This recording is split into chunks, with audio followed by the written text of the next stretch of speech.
சிருஷ்டிப்பின் புகைப்பட நாடகம். கத்தோலிக்கர் என்றால் பொதுவான அனைத்தையும் உள்ளடக்கியது என்று பொருள்படும்.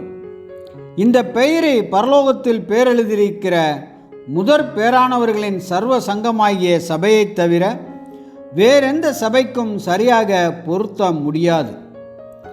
எபிரேயர் 12:23. வேத மாணாக்கரின் சமீபத்திய சிந்தனை என்னவென்றால், பாப்டிஸ்ட், மெத்தடிஸ்ட், பிரெஸ்பைடீரியன், லூத்தரன் என்ற பெயர்கள் கத்தோலிக்கத்தை குறிக்காது. மாறாக இவை அந்த பிரிவுகளின் பெயர்கள் மாத்திரமே என்பதாகும்.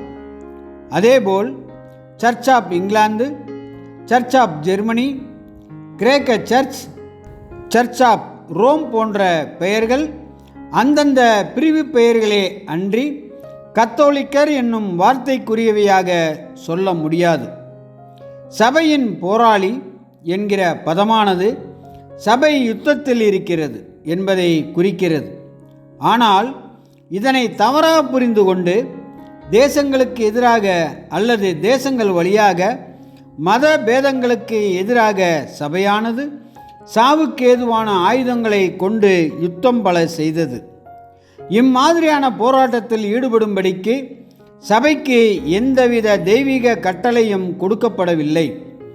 இறுதியில் சபை அவர்களுடைய ராஜாக்களை சங்கிலிகளாலும் அவர்களுடைய மேன்மக்களை இருப்பு விலங்குகளாலும் கட்டவும் எழுதப்பட்ட நியாய தீர்ப்பை அவர்கள் பேரில் செலுத்தவும் செய்யும்.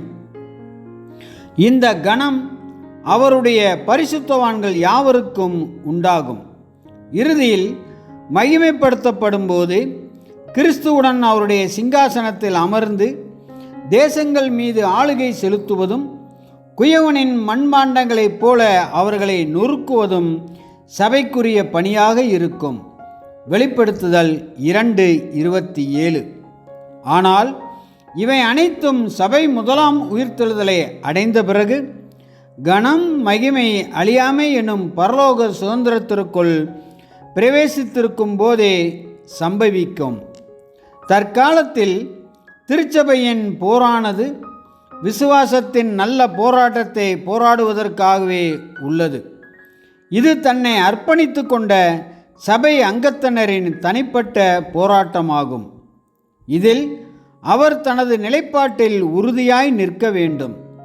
தங்களது இரட்சிப்பின் அதிபதியுடைய உதவியோடும் அவரது வார்த்தையின் உதவியோடும் இந்த போராட்டத்தை போராட வேண்டும்.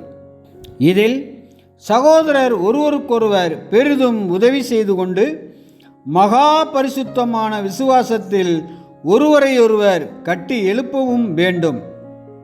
இதில் மரண பரியந்தம் உண்மையுள்ளவர்கள் ஜீவ கிரீடத்தையும் தங்கள் மீட்பரின் ராஜ்யத்தில் ஒரு பங்கையும் பெற்றுக்கொள்வார்கள். முதலாம் உயிர்த்தெழுதலில் மறுரூபமாகி அவர்கள் ஆவிக்குரிய தளத்தில் பூரணப்படுத்தப்பட்டிருப்பார்கள் என்பதால் சபையின் ஜெயங்கொள்ளுபவர்கள் மனித கண்களுக்கு புலப்பட மாட்டார்கள்.